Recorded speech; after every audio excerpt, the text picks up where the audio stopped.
جو سخت رولنگ جاری کی گئی ہیں کہ زبان بندی اپوزیشن کہہ رہی ہے کہ ہماری کی جا رہی ہے، بولنے کی اب اجازت نہیں جاری، کیا کامنٹ کریں گے؟ بڑے بڑے آئے بڑے بڑے گئے، یہ بیچارے وہ طاقت نہیں رکھتے کہ منہ بند کیا۔ الحمدللہ تنقید سب پہ ہو سکتی ہے، نعوذ باللہ ان میں کوئی نہ خدا ہے نہ کوئی پیغمبر ہے، انسان ہے مٹی کی طرح بنے ہوئے ہیں، جس ادارے کے بھی ہو جس نظریے کے بھی ہو تنقید سب پہ ہو سکتی ہے، اور دیکھ لیں گے ہم کوئی ہو کر لے اپنی ہمت، ہمارا منہ بند کرا دے۔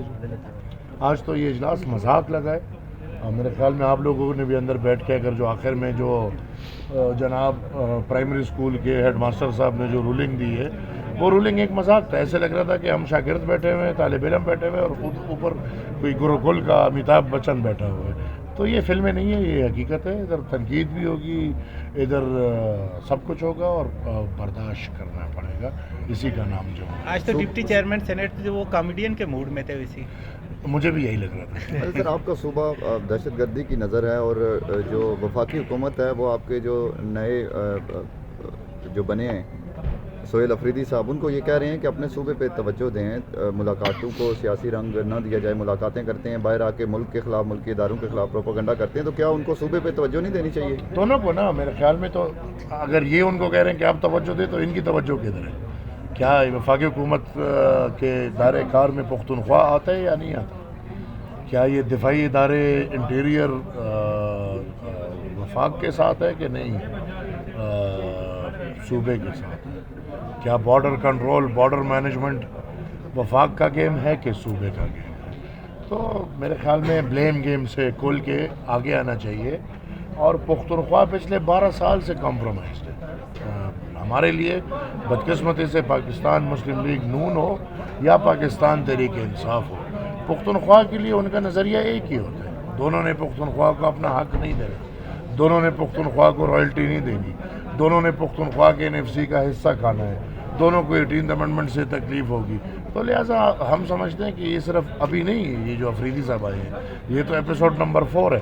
تو جو پچھلے 12 سال سے پختونخوا ایک کمپرومائزڈ صوبہ، جہاں پہ دہشت گرد اور اداروں کے ملی بھگت سے ایک ایسی نابالغ حکومت لائی گئی جس نے 12 سال سے پختونخوا کو تباہ اور برباد کیا۔ سینیٹر صاحب جمہوری جماعت ہے، آج جو ڈپٹی چیئرمین کی رولنگ ہے، تو اگر سیاستدان یہاں بھی بات نہیں کر سکے تو کہاں کرے گا؟ یار لوگ بولتے رہے، بول لیا، بات ختم۔ ایسا کوئی نہیں پیدا ہوا، جو میں نے پہلے بول دیا کہ ہم جیسوں کی آواز چلے، وہ جو ایک تھپڑ کی مار ہوتے ہیں شاید ان کا منہ بند کر لیں، لیکن ہم جیسے کا منہ انشاءاللہ کبھی بند نہیں۔ صوبوں کی باتیں چل رہی ہیں، خیبر پختونخوا میں 2 حصوں میں تقسیم کیا جا رہا ہے، سندھ کو اور پنجاب کو، صوبوں کے حوالے سے باتیں چل رہی ہیں، ANP کہاں کھڑی ہے؟ ANP تو اس وقت آپ کے سامنے کھڑی ہے۔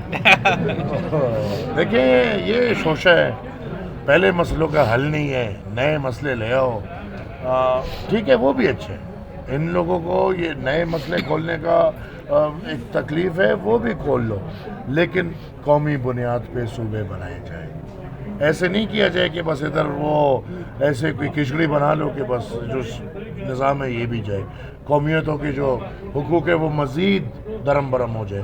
ادھر پہلی آپ کے پنجاب کے علاوہ، اور پنجاب میں بھی صرف پنجابی کے علاوہ تمام اقوام ریاست سے بدگمان ہیں، پختون ہو جائے، بلوچ ہو جائے، سندھی ہو جائے، مہاجر ہو جائے، گلگت والے ہو جائے، کشمیری ہو جائے، یہ تمام وہ اقوام ہے جو سمجھتے ہیں کہ ان سب کا حق کھایا جاتا ہے اور ایک طبقے کو دیا جاتا ہے۔ لہٰذا مزید صوبے بنانے ہیں تو اپنے پاکستان کے اس گلدستے میں جو تمام آپ کے اقوام ہیں ان کو مکمل شناخت دو، سرائکیوں کا اپنا صوبہ بناؤ، پنجابیوں کا اپنا صوبہ بناؤ، سندھیوں کا اپنا صوبہ بناؤ، بلوچوں کا اپنا صوبہ بناؤ، اور پختونخوا بھی، پختونوں کا میرے خیال میں چترال سے لے کے چمن تک ایک صوبہ بنا لو، بہت اچھی بات ہے۔ آخری جاتے جاتے یہ بتا رہے ہیں CDF کا جو نوٹیفکیشن ہے وہ نہیں ہو رہا۔ واپسی کے حوالے سے بیان دیا ہے، وفاقی وزیر داخلہ نے افغانیوں کی واپسی کے حوالے سے دھمکی امیز بیان دیا ہے۔ دیکھیں یہ محسن نقوی صاحب کو میرا یہی پیغام ہوگا کہ پہلے 50 سال تاریخ پڑھ لے، اور وہ تاریخ ہمارے پاکستان کے مشرق علوم کی کتاب کی نہ پڑھے، کوئی اصل ہسٹورینز کی تاریخ پڑھ لے اور 50 سال دیکھ لیں کہ ان افغانوں کے ساتھ کیا ہوا ہے اور کیا نہیں ہوا. اگر وہ تاریخ پڑھ لیں گے تو شاید ان کو سب سمجھ آ جائے گا. جب تک تاریخ نہیں پڑھیں گے تو یہ بہت چھوٹی بات ہے. غیر ملکی آ کے آپ کے ملک میں رہ رہے ہیں, ان کو نہیں رہنا چاہیے. میں بھی مانتا ہوں, سب مانتے ہیں, لیکن ان غیر ملکوں کو لانے والے کون ہیں؟ ان غیر ملکوں کے لیے دروازے کھولنے والے کون ہیں؟ ان غیر ملکوں کو ہار پہنانے والے کون ہیں؟ ان غیر ملکوں کو دعوت دینے والے کون ہیں؟ ان افغانیوں کے نام پہ یہاں پہ ٹریننگ کیمپس بنانے والے کون ہیں؟ ان مہاجر کو مجاہد کس نے بنایا؟ مجاہد کو طالب کس نے بنایا؟ طالب کو آج فتنہ الخوارج اور فتنہ الہندوستان اور پتہ نہیں کیا کیا نام ہے, یہ کس نے بنایا ہے؟ یہ تمام چیزیں آپ کرو. 50 سال سے میرے خیال میں آپ کا میرا مطلب ہے یہ ریاست پرائی جنگ لڑ رہا ہے, اور اس پرائی جنگ پرائے آقاؤں کو خوش کرنے کے لیے اس نے اپنے قوم کو بھی کمپرومائز کیا ہوا ہے اور ہمسایہ ممالک کو بھی کمپرومائز کیا. آپ کے پاس سی ڈی ایف میں جو تاخیر ہے اس کی کیا وجوہات ہیں, کیا انفارمیشن ہے آپ کے پاس؟ مجھے انفارمیشن تو نہیں ہے, لیکن میری چھٹی حص ہے کہ ابھی ٹائم ہو جانے دو نا. دیکھیں جس دن نوٹیفیکیشن ہوگا اس کے بعد 5 سال ہے, تو ابھی تو 3 سال پورے ہوئے, 2 سال ابھی اس عہدے میں بھی ہیں. تو میرے خیال میں شاید وہ 2 سال, اگر یہ بھی تو 5 سال اور 5 سال اور 5 سال, تو الحمدللہ پاکستان کو 15 سال کے لیے آقا مل گئے, اور اللہ تمہاری اور ہماری خیر رکھے. ایمل بھائی یہ سوال لے لیں سر. نادر بائی پاس جو گزشتہ 30 سال سے سسروی کا شکار ہے, پشاور نادر بائی پاس وفاقی پروجیکٹ ہے, وہ کمپلیٹ کیوں نہیں ہو رہا سر؟ میں حکومت نہیں ہوں جی, اس کا جواب میرے خیال میں سر وہ وفاقی پروجیکٹ ہے نا سر. تو میں وفاقی میں کیا لگتا ہوں آپ کو؟ میں نہ شہباز شریف ہوں, نہ میں وہ علیم خان ہوں. میں ایمل ولی خان ہوں, عوامی نیشنل پارٹی کا ایک سینیٹر ہوں. 2 میرے دوست ہیں, وفاق کے ہم ذمہ وار نہیں ہیں. ایمل بھائی یہ بتائیے گا کہ کافی دنوں سے وفاقی وزراء جو ہیں وہ کے پی کے اندر ظاہر ہے خیبر پختونخوا کے اندر جو ہے وہ بات کر رہے ہیں کہ جی کوئی اس طرح گورنر راج لگ جائے گا. کیا آپ سمجھتے ہیں وہ آرگومنٹ یہ پیش کرتے ہیں کہ جی وہاں دہشت گردی ہے, اس میں ہمیں سپورٹ نہیں کر رہی وہاں کی گورنمنٹ. آپ کا سٹانس, آپ کی پارٹی کا سٹانس کیا ہوگا اس معاملے پر, اور کیا سر ختم ہو سکتا ہے؟ انٹیریئر کس کے ظاہر ہے وہ نقوی صاحب ہے, وفاق کے پاس ہے, صوبے کے پاس, وفاق کے پاس ہے. بارڈر مینجمنٹ کس کے پاس ہے؟ وفاق کے پاس. سیکیورٹی, عام شہری کی سیکیورٹی کی ذمہ داری کس کے پاس ہے؟ تو یہ جو گند کا ڈھیر جو ضیاء صاحب سے شروع ہے اور آج تک اس میں گند جمع ہوتا جا رہا ہے, اب وہ ڈھیر اپنے سر پہ رکھو, اس کو ایک دوسرے کے سر پہ نہ پھینکو, اور پختون قوم کو مزید اس آگ سے نکالو, ان مسائل کا حل نکالو. یہ دہشت گرد سب کو معلوم ہے, فنگر پرنٹس میں معلوم ہے, اسلام آباد میں رہتے ہیں, باراکاؤ میں رہتے ہیں, پختونخوا میں رہتے ہیں, پنجاب میں رہتے ہیں, بلوچستان میں رہتے ہیں, سب کو معلوم ہے, میڈیا والوں کو معلوم ہے. ان کے بھائی لوگ ادھر رہتے ہیں, ان کے باپ لوگ ادھر رہتے ہیں, ادھر ٹھیکیدار ہیں, ادھر وزیر ہے, پاکستان کا شناختی کارڈ ہے, بھائی ادھر ٹھیکیدار. یہ سب کھیل سب کو معلوم ہے. اس کھیل کا خاتمہ ہونا چاہیے. اس کھیل میں آپ نے ہماری زمین کو, ہمارے وطن کو اور ہمارے قوم کو تباہ اور برباد کر دیا. اب مزید اس کھیل کا خاتمہ ہونا چاہیے.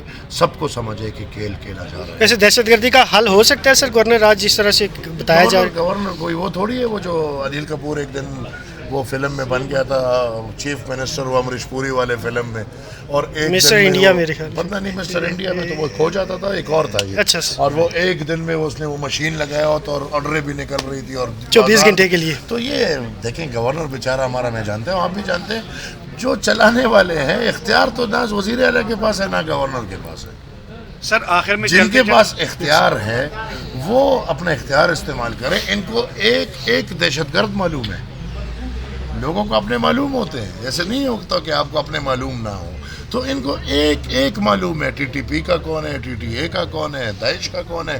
ہمیں اور آپ کو نہیں معلوم, ان کو معلوم ہے. اور پھر ہمیں یہ, اگر یہ ریاست اس وقت ہمیں یہ بتانا چاہ رہی ہے کہ 4-5 ہزار لوگوں کے سامنے یہ ریاست سرنڈرڈ ہے, تو پھر اس ریاست کی تو کوئی حیثیت نہیں چل. سر آخر میں چلتے چلتے پس پردہ ملاقات ہی ہو رہی ہے, انڈیو کی تصاویر جس طرح سے لیک ہوئی, کیا کہیں گے آپ؟ کس کی؟ NDU ڈیفینس یونیورسٹی کی تصاویر لیک ہوئی, پس پردہ ملاقات بھی ہو رہی ہے, سامنے الیکٹرانک میڈیا پہ, اسمبلی کے پہ تنقید ہو رہی ہے اداروں کے اوپر.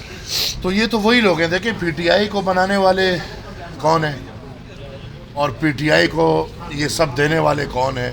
تو یہ انہی کے لوگ ہیں. یہ تو میں روز اول سے کہہ رہا ہوں کہ یہ جو باہر آپ دیکھ رہے ہیں یہ انہی کے لوگ ہیں, یہ پی ٹی آئی کے نہیں ہے. جب ان کو اشارے ہوں گے ادھر ہوں گے, جب ان کو اشارے ہوں گے ادھر ہوں گے. پی ٹی آئی تو ایک سیٹ کی جماعت تھی عمران خان کی, یا جیت لیتا تھا یا ہار لیتا تھا. وہ تو جب یہ جنرل کرنل اور فیضیابہ ہو گئی تو پھر اس حالت میں پہنچ گئے. تو وہ سب آپ دیکھیں نا, عمر ایوب آج کل مطلب کہ انقلاب کا ہیرا بنا ہوگا, یا شبلی فراز جو ہمارے سامنے ہوتے ہوئے چلا گیا, یا بہت اس طرح ہم جانتے ہیں ادھر جو بیٹھے ہوئے ہیں ایوانوں میں, وہ ہمیں پتہ ہے کہ دن میں کہاں ہوتے ہیں اور رات میں کہاں ہوتے ہیں, جن کی طرف آپ نے اشارے کیے. تو یہ تو ایک گنونا کھیل ہے جو کھیلا جا رہا ہے, اور میرے خیال میں لوگوں کو جمہوریت سے نفرت کرائی جا رہی ہے. اچھا سر, آخری سوال کہ اس مقدس ایوان سے چند ہی قدم کے فاصلے پہ گزشتہ 2 روز قبل ایک افسوسناک واقعہ پیش آیا. ایک فاضل جج صاحب کا جو بیٹا تھا 16 سال کا, اس نے 2 جو خواتین تھیں, نوجوان خواتین, ان کو کچلا ہے, اور اطلاعات یہ ہیں کہ وہ آئس کے نشے میں تھے. تو کیا آپ یہ سمجھتے ہیں کہ قانون جو ہے وہ کسی طاقتور کو بھی اچھے پکڑے؟ قانون تو ہمارے اور آپ کے لیے کمزور کے لیے ہے نا. طاقتور پاکستان کے قانون کو دیکھو, اگر قانون دیکھو گے تو دنیا کا بہترین قانون ہے, لیکن مسئلہ یہی ہے نا کہ اس پہ 15% کے لیے عمل نہیں ہے. کچھ کو استثناء حاصل ہو جاتا ہے اور ہم اور آپ پکڑے جائیں گے. تو اگر عام غریب یہ کام کرے گا تو وہ رولتا رہے گا. جج کے بیٹے کو کس نے پکڑنا ہے؟ یہ پاکستان ہے, اور یہ ادھر تو صرف اسلام کا نام استعمال ہوتا ہے, باقی اسلام کا ادھر نہ الف ہے اور نہ یہ ہے. تو بدقسمتی سے یہ پاکستان کی تاریخ ہے کہ یہاں پہ آئین یا قانون بھی کمزور کے لیے ہے. زورور کا اگر یہاں پہ پوچھا جائے تو ایسی حرکتیں کریں گے. بہت شکریہ.